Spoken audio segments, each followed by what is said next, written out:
Coming to you, undead from the crypt, this is Adelaide Horror Podcast. Adelaide Horror Podcast with Zombie Joe.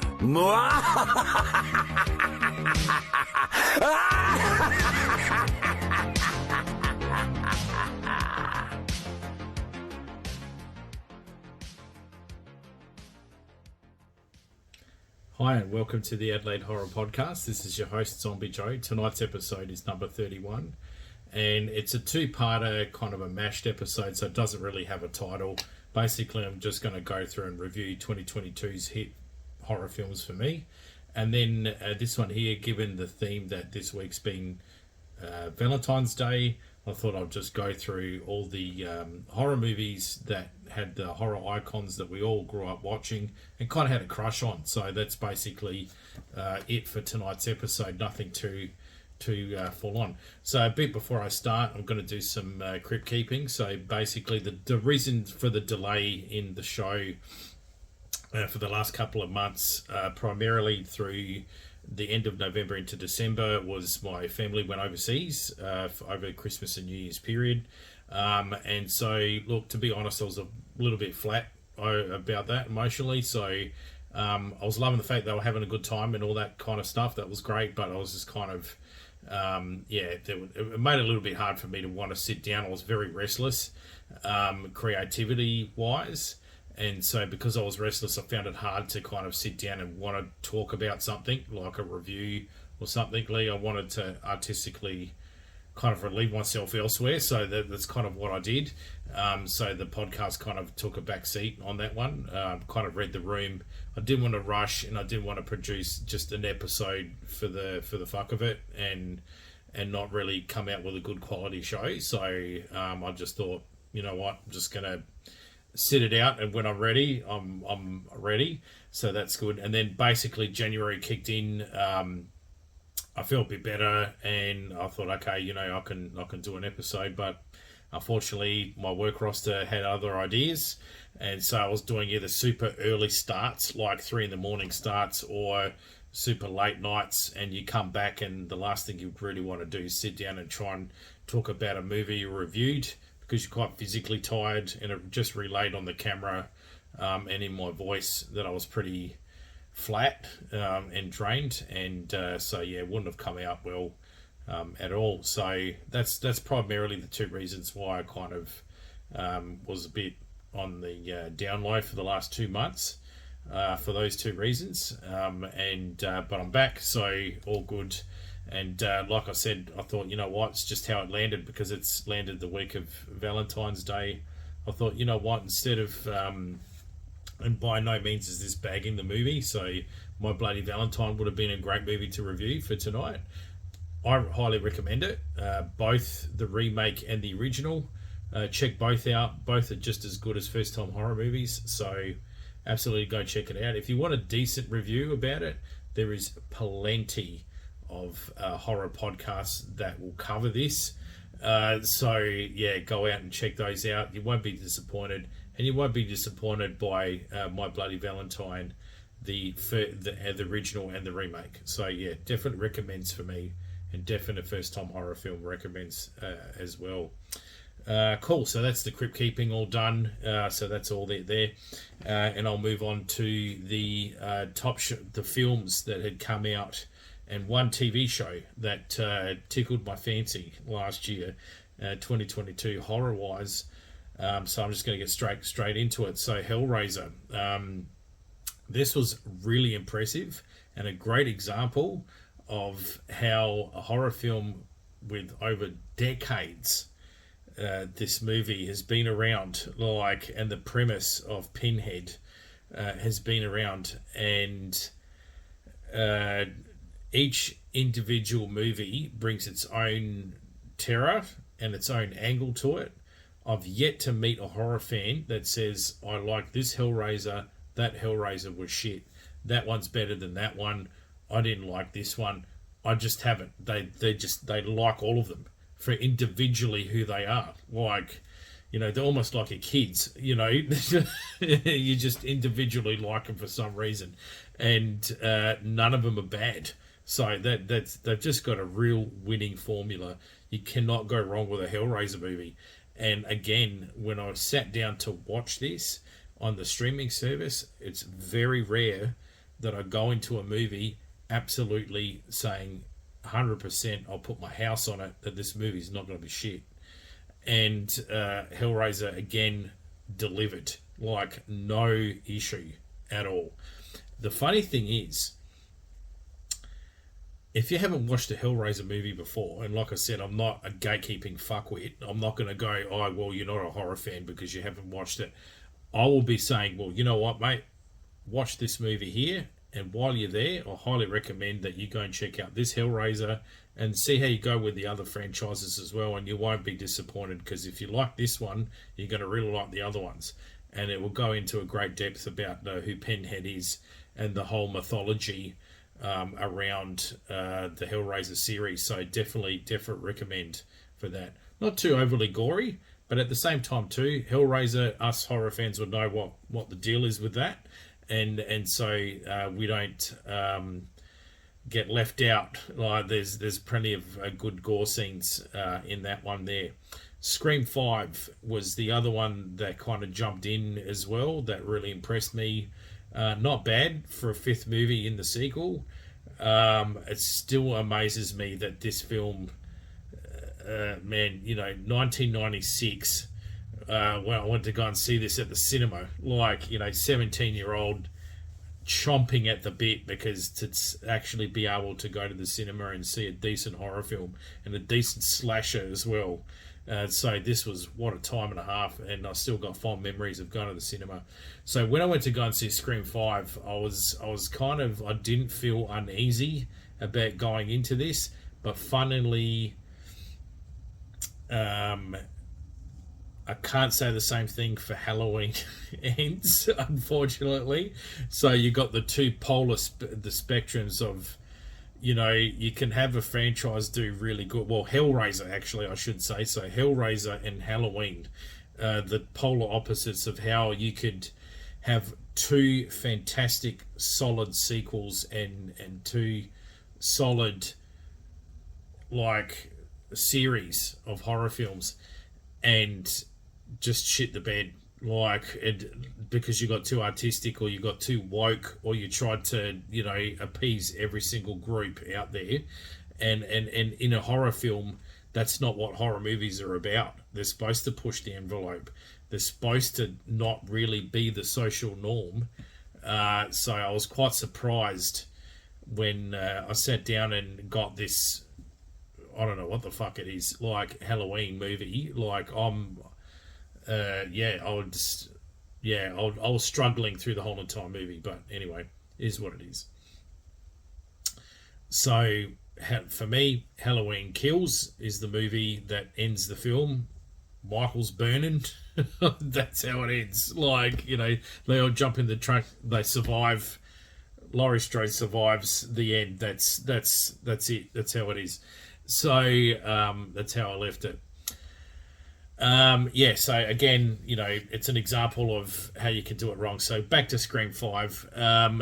Really impressive movie. Had me kind of guessing who this thing was, which is kind of impressive. But mind you too, I went in there without looking at the trailers, and I went in, secondly, not in a reviewer critical frame of mind.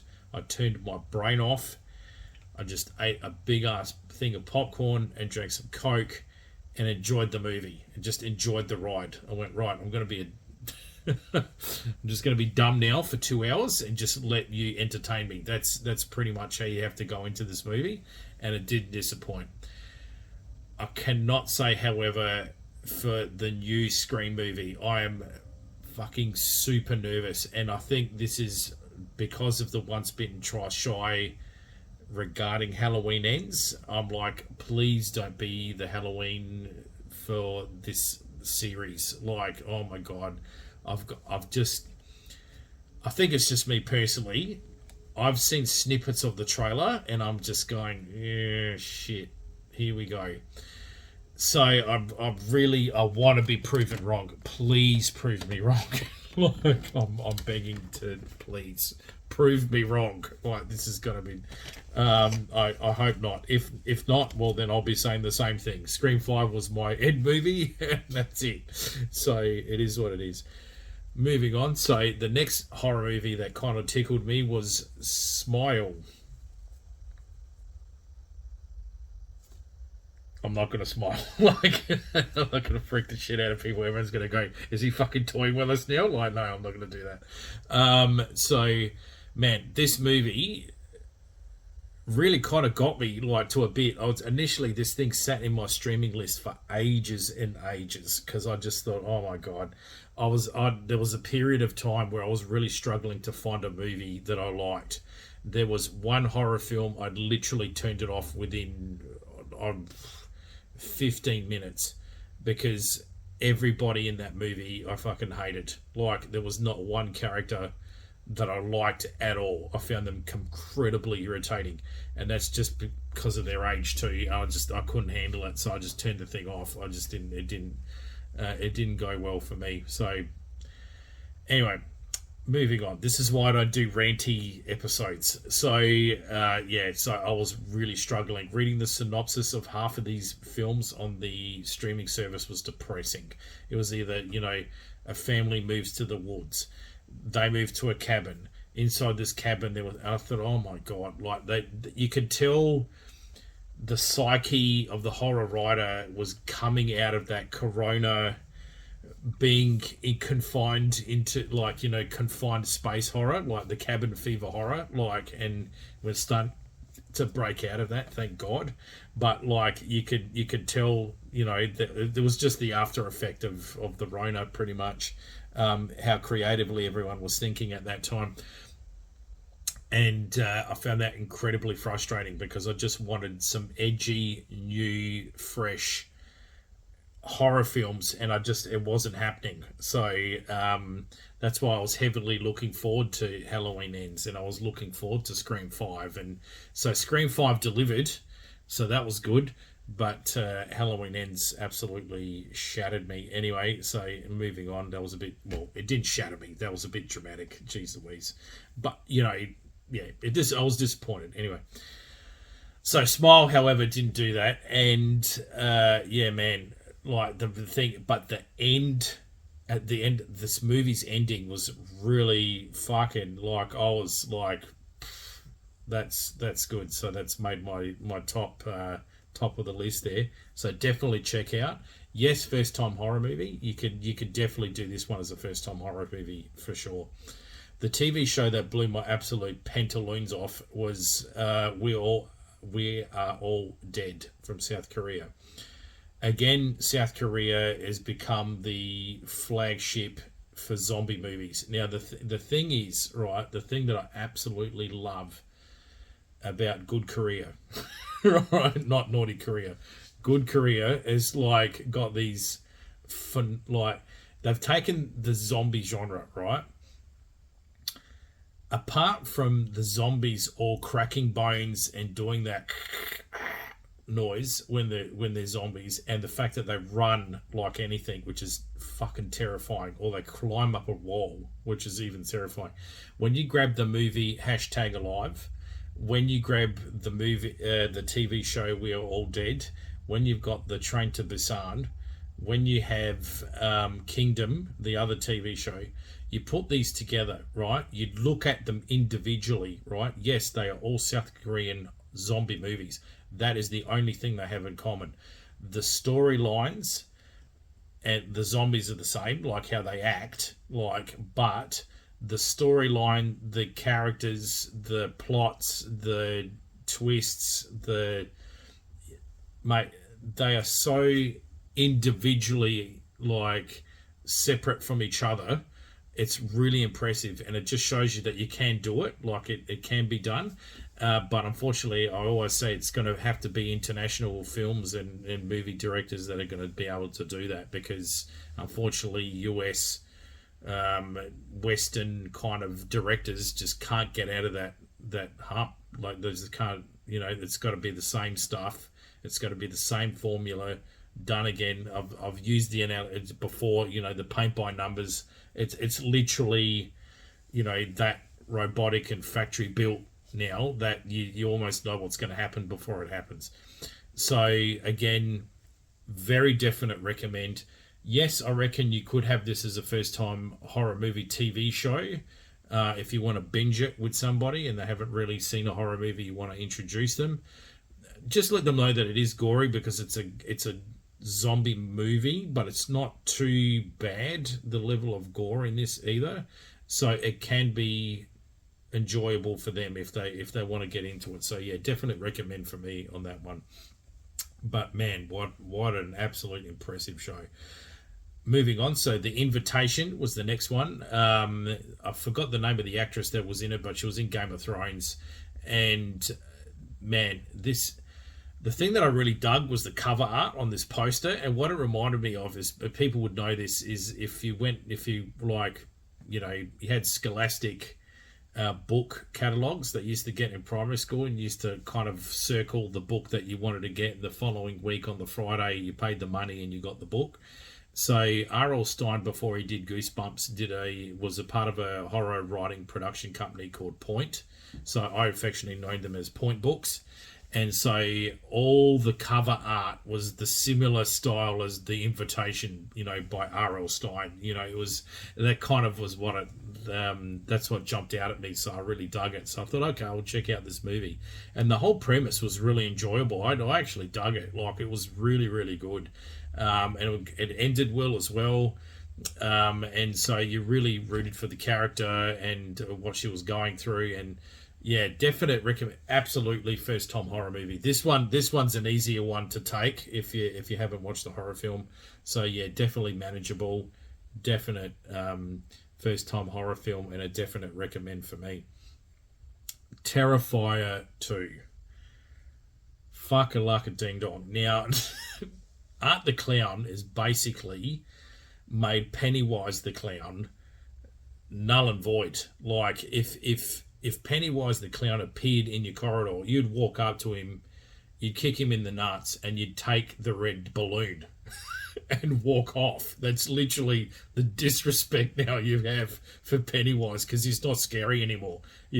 Because Art the Clown has just overtaken it. Like, he is now the terrifying clown, right? This guy's face, his expressions while he does something, you know, his eyebrows, like his eyes. This guy's acting like through his eyes, and this is just amazing. Like, it's just so creepy, and at the same time you're loving every minute of it, that you are getting creeped out on your own couch because of his performance. You know, just, oh man, it's just so good. So when I went to sit down to watch Terrifier, it was to the bank. Like, I was massively confident that this movie wasn't going to be shit, and I was not disappointed. Definitely not a first time horror movie unless you love watching the world burn. Like, you would destroy somebody if they watched this and they weren't into it. The gore level is very high, and yeah, if they're not into gore, mate, I really would give this one a hard pass, and not recommend it if you're not into that, or if they're not really seeing a horror movie for the first time. The storyline was a bit okay for me, but the performances and how the movie played out kind of overtook all that. So yeah, definitely a really good horror movie that I was impressed with.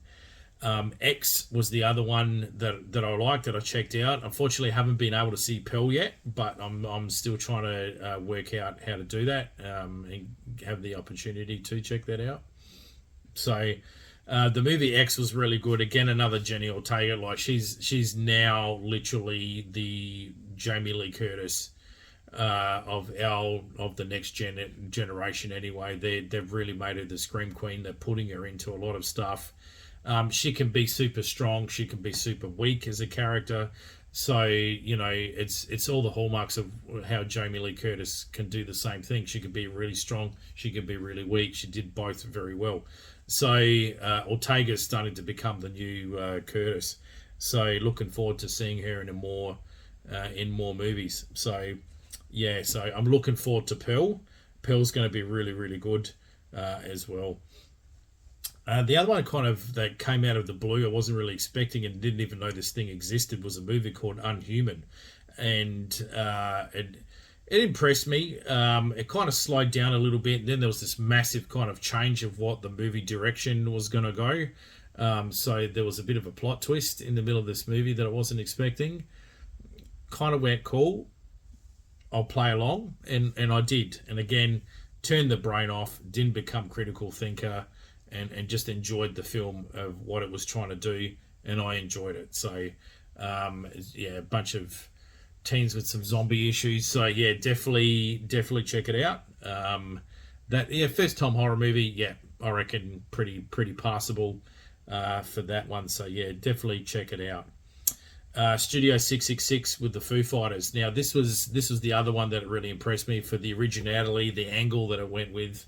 Again, like I said with the past episode that I did with the musician horror, is basically the Foo Fighters have done something that hasn't been done before. It really made horror history, because this is a horror movie around a band, as opposed to a member of a band making a cameo. All the horror films that had a musician in it was either they were playing themselves, or they were doing a cameo, which is the same thing, or they were playing a character in that movie. So, but in this case, the Foo Fighters really kind of punched the glass ceiling on that one and created a whole new level. So that's what really impressed me about that. And then the movie was just a great time. You could tell David was having fun, and that's, again, just turn your brain off, big ass bucket of popcorn, and you'll love it, and it's really good. So yeah, definite recommend for me too. The last one, and the gory, like Terrifier 2 gory, is The Sadness from Taiwan. Boy oh boy, they did not fucking pump the brakes in going to a lot of places that you were thinking, oh shit, they're gonna go there, and they did. So that's good, and that's just a foreign horror movie for you. That's what it is. So very impressed. Pretty decent zombie theme, how they worked this one out. So I really dug it. Definitely not a first time horror movie. If you are not into gore, give this one a fucking wide berth, because this is next level gore. Like I said, animals and kids in peril, I cannot handle. Like it really makes me anxious. Like I can't watch it. And this here, I was able to watch it because the scenes showed that after the after effect, I can handle the aftermath of something, but I can't handle the pre scene. So in this case here, I was lucky you got the aftermath of stuff, so I was able to handle it better. So if you feel kind of the same, there's a bit of a trigger warning on that one, but yeah, definitely not a first time horror film. But you follow a couple, well, you follow the guy anyway, and so and then the movie kind of twists and turns through this whole entire thing. And yeah, just a really intense, very violent zombie movie. So from Taiwan, so well done. You can tell that they were a fan of South Korean and Japanese horror, and it's a massive nod to them. And yeah, absolutely, really, really good. And I loved the closing credits, the song very Maximum and the Hormone, and it was so good. By the end of this movie, I was like, wow, I'm in love with this movie. It was so good. So yeah, definitely gonna go out and grab my own copy of that. Cool. Now I'm going to move on to the next section here, which is basically the Valentine's Day, because it is Valentine's Day this week, been and gone now. So yeah, happy Valentine's Day, everybody. And yeah, so I thought, well,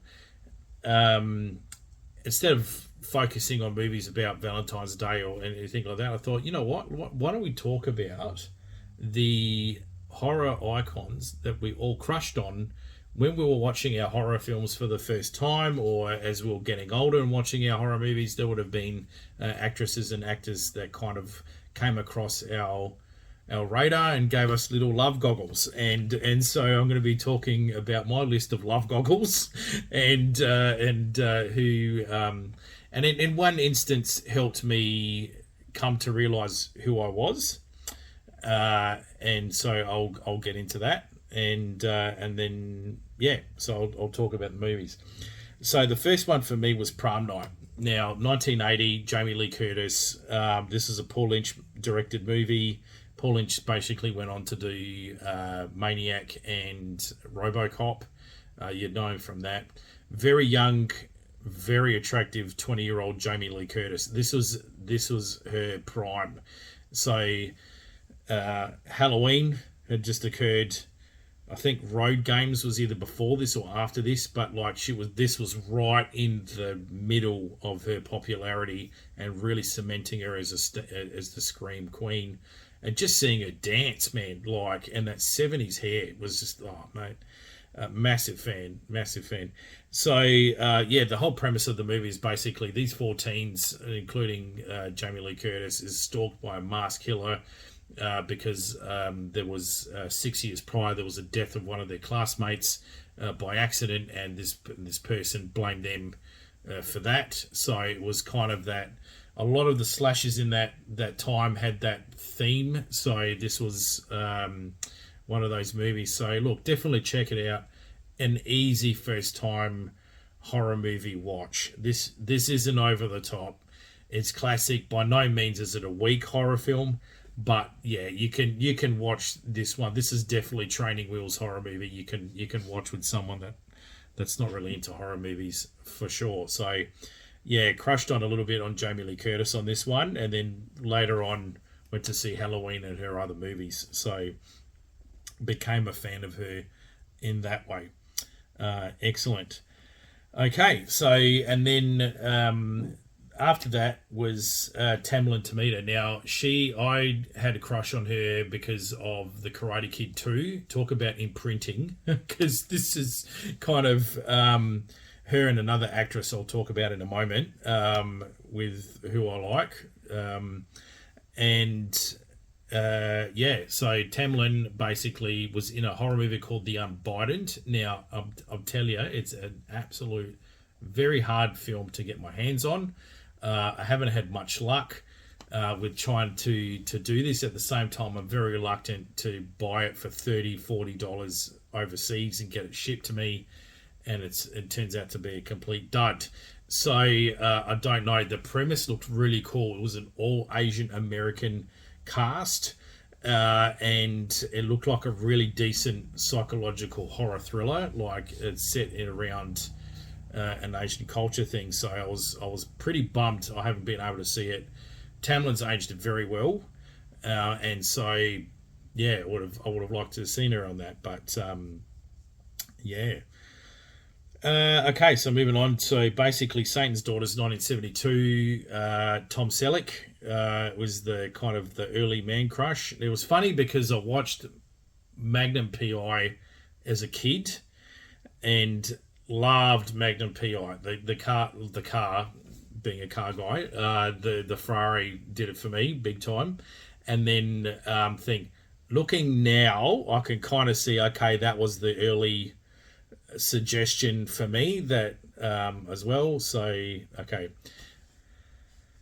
right, so this is where I need to explain myself a little bit. Now, I feel very happy where I am, and very comfortable with where I am, and so this is why I felt it was easier to talk about it tonight than it was 20 years ago. So I'm bisexual, and it's taken a lot for me to say it and get comfortable in saying that that's who I was, because for a long time I hid it for a very, very long time, and it's explaining who you are now. Look, I'm not going to say it's easier, but it's an environment that is a little bit more supportive than what it was back in 1998 when I came to a realization because of another horror movie that I watched that who I was and how I felt.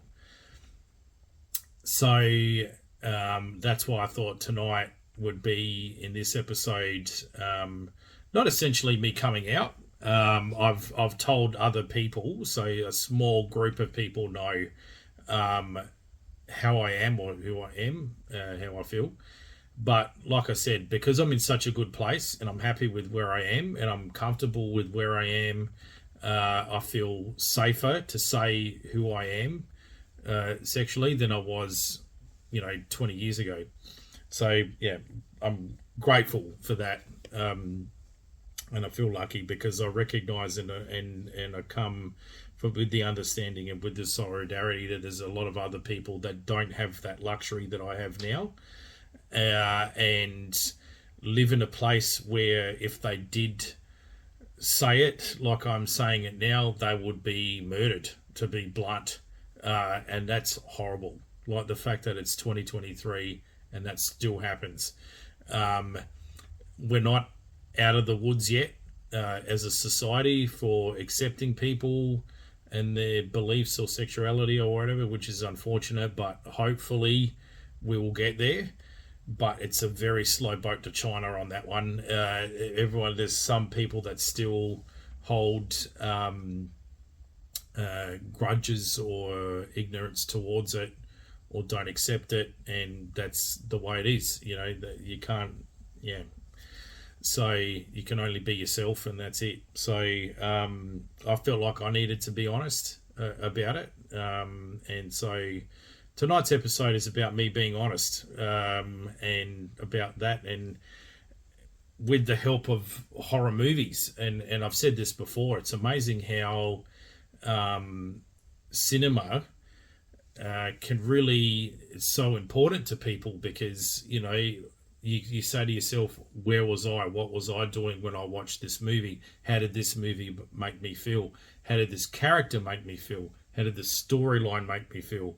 It's amazing when you sit down and you watch a movie, how you don't realize how invested you get or how emotionally connected you get to a movie. And with these different movies that I'm going to talk about, they kind of reflect my journey, as I was growing up into this thing, and then kind of, tackling my feelings on my own, like how to deal with it, because I really wasn't able to do or say anything on it because it was just a different time, and it is what it is. And I'm not sour or bitter about that. It's just how it is. And I think now the reason why I kind of thought this was because, I've got a son coming on the way now. Like I said, I'm very happy. I'm really in a good place. And I thought, okay, how are they going to feel? How are my kids going to feel when they grow up? If they come to me for advice, I can't give them advice if I'm not honest to myself. That was the main one for me. Two, quite a while back, I've witnessed how sitting on a secret can kind of really damage a marriage. And that was the massive eye-opener for me. And that's really when I started to say, look, I need to start getting honest and being serious about who I am. And by doing so, I took a massive weight off my shoulders. And for the first time in a long time, to feel honest about yourself is an amazing feeling when you've guarded it for so long, and you've think, I have the luxury because I'm bi, I can hide it well, and that's been kind of my defense protective mechanism, is I've been able to hide it around super straight guys, so then I don't get judged or people get upset with me or, the thing. And that was the fear that I had for a long time. And I'm sure it's the fear of a lot of people. is, when someone finds out how you feel or who you are, then there's always that fear of the rejection or being attacked or, being abandoned is a big one. And so that was kind of what stopped me from really being honest to a lot of people for a long time. But yeah, anyway, so that's the kind of explanation for me why I'm explaining myself tonight. So back to Tom Selleck, that Mo. So I think kind of I would say Magnum PI kind of imprinted that on me at a young age. But again, I didn't know what it was until I got a little bit older and kind of realised the stuff. So, The Ring, Evil Dead, sorry. So Evil Dead, I get to go and see, and I recorded Evil Dead off the VCR because it was on TV very late one night. It was way past midnight when this thing was being shown, and so I filmed and I recorded it on the VCR, and very heavily edited, very heavily commercialed Evil Dead, because the posters, like you can see here, my VHS tape, these massive posters in a VO shop, and the Evil Dead 2 cover as well used to give me the weebies. So I was like, what is this movie about? So curiosity got the best of me, and I would have been about 11 or 12 when I recorded this off the TV, and started watching the movie. But the funny thing is I started to watch this movie, but I was very drawn to Bruce Campbell, very drawn. Now, not because of his character. Now, I was following his character, and I was following the story plot of him and his friends trying to survive, this horror that's going on in this cabin. But my feeling, the crush kind of was there with Bruce. I was looking at him in a different way, and you're rooting for him to survive, but at the same time too, it was attraction. As an adult now, looking at that was my very early attraction of the same sex. So that was my first kind of introduction to that. And as I said before, Bruce opened the by door, and behind that was Hiroyuki Sanada. So I watched The Ring from 1998, and my mouth just dropped to the floor, and that's when I realised, okay, I now know who I am. So this phenomenal Japanese horror film comes out, and I'm talking about The Ring. And look, pause it here for a second. Go out and get the book. Read the book. Because the start of the movie talks about the death of the kids in a cabin that watched this movie, and then this lady goes to investigate it, and that's how it all kind of thing. And in the book, you follow the kids into the cabin, and it explains the whole thing, and then how the whole thing is tied up with the well and the cabin, and oh man, far out. That book is pretty freaky. What I remember, a lot of people say, I read a book and I left my light on afterwards, and I always used to say, what the fuck? A book never used to do that to me. This book did that to me. And I was overseas when I was reading this book. I was in a hostel in France, and I was still reading some some pages of this, and then I had to go to the loo, and it was a really long corridor, and so all I'm hearing in the background is, it was summertime. I'm hearing crickets. I'm hearing the French police sirens going off all the time. This dark corridor with this flickering fluoro light, and I'm just thinking, oh shit, I shouldn't have read this book. I should have packed my Garfield book with me as well. Damn, and I fucking legged it down this corridor. Did my business, and then legged it back to this corridor, just going, oh my god. And funny enough, pre-Hostel, the movie, and that's another story I'd like to tell you later on, that I had a real life altercation Hostile style while in Paris. Like, so funnily enough, that kind of sits in that same thing.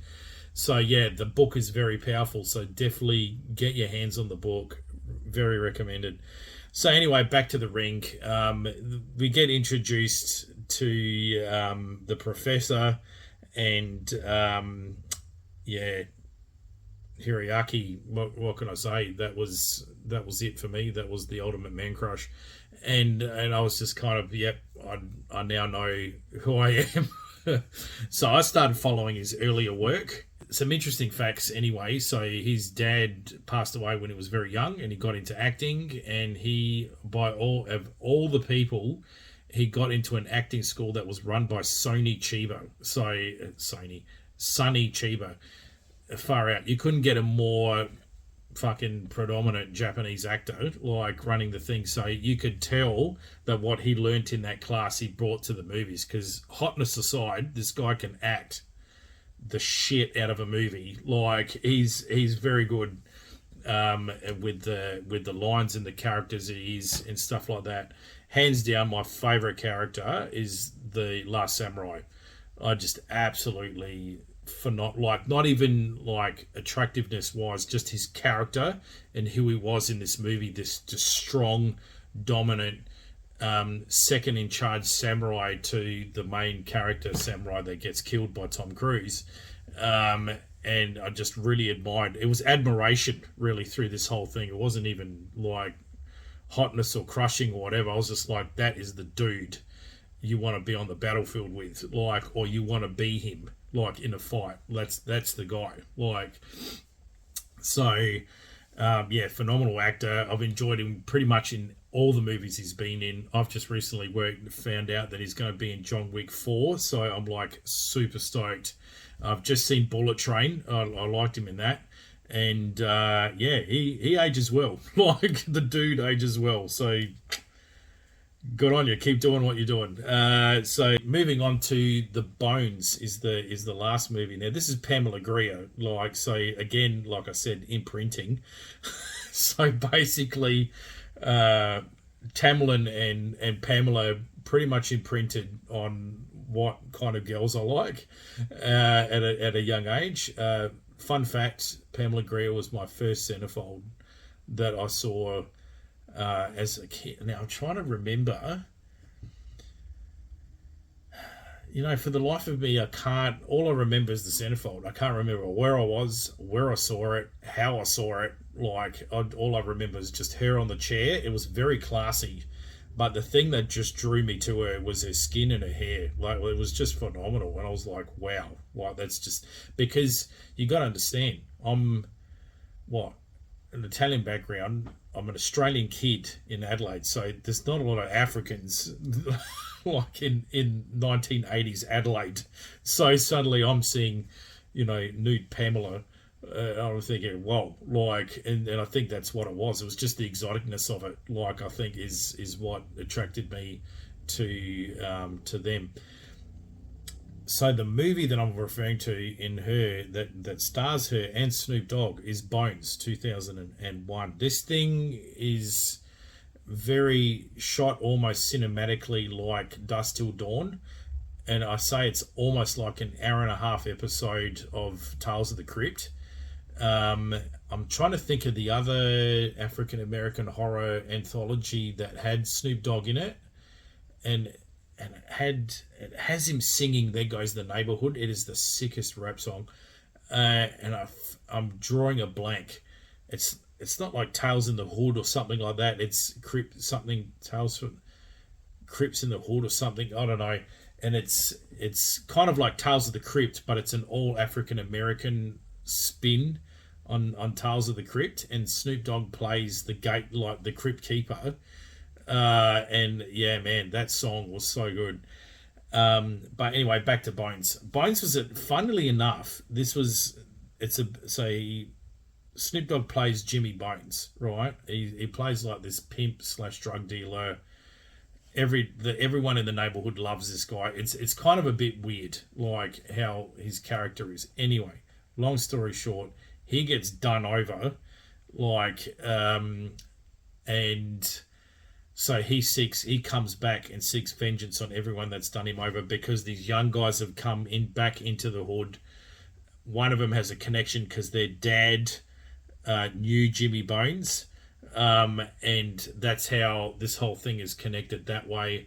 And they kind of get into the Jimmy Bones' house, and they want to throw a party for their rap album, whatever.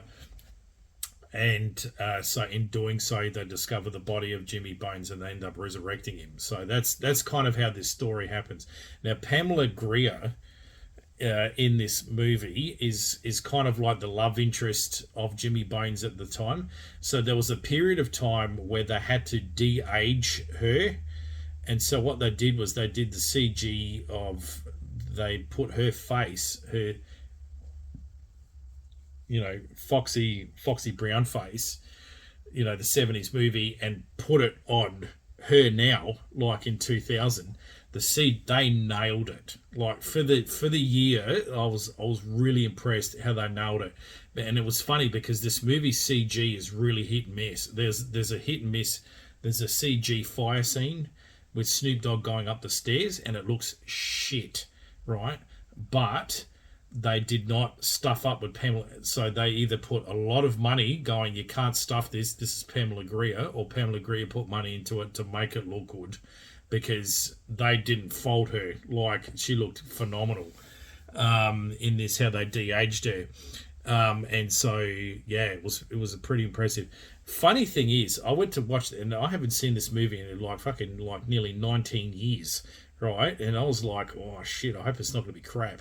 I actually liked it. I didn't mind it, really. It's not going to win horror movie of the year, but it's definitely enjoyable. And like I said, turn your critic brain off, big ass popcorn, and that's it. Forget 2 hours and just enjoy the movie. Like, you know, get entertained. So if you do it that way, you'll like this movie. Like, you will enjoy it. So it was good. So anyway, these are the kind of my actresses and actors that I crushed on, the horror movies that they're a part of, and my connection to these movies, and how these movies helped me come to the realization of who I was. And so that's that. Cool. Anywho, that's it for the episode, pretty much. I'm not going to waff on any longer than that. And so thanks for listening. Hope you're all doing well. New episodes are going to be coming out shortly. There's definitely not going to be a 3-hour gap, a 3-hour gap, a 3-month gap between these ones. I am excited to announce that I've got my second child on the way, so we're very looking forward to that. That's in the next couple of months. So in that period, it's going to be a bit hairy McClary how I'm going to shoot an episode, but I'm going to do some pre-recordings. So then that way it won't clash too much. And yeah, Terrifier 3 has just been announced that it's coming out. And I'm just hanging out In Search for the Darkness 3 to come out. There's been a shipping delay for me for my physical copy to come out, so I'm looking forward to that. They're a great documentary series. Hang out for a little bit, because eventually it'll turn up on Shudder. That will occur. Again, Scream 6 is coming out soon too, so that's something to check out as well. Looking forward to it, but at the same time very nervous.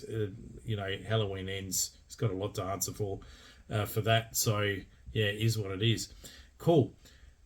Stay scary, and I'll see you in the crypt. Adelaide Horror Podcast with Zombie Joe.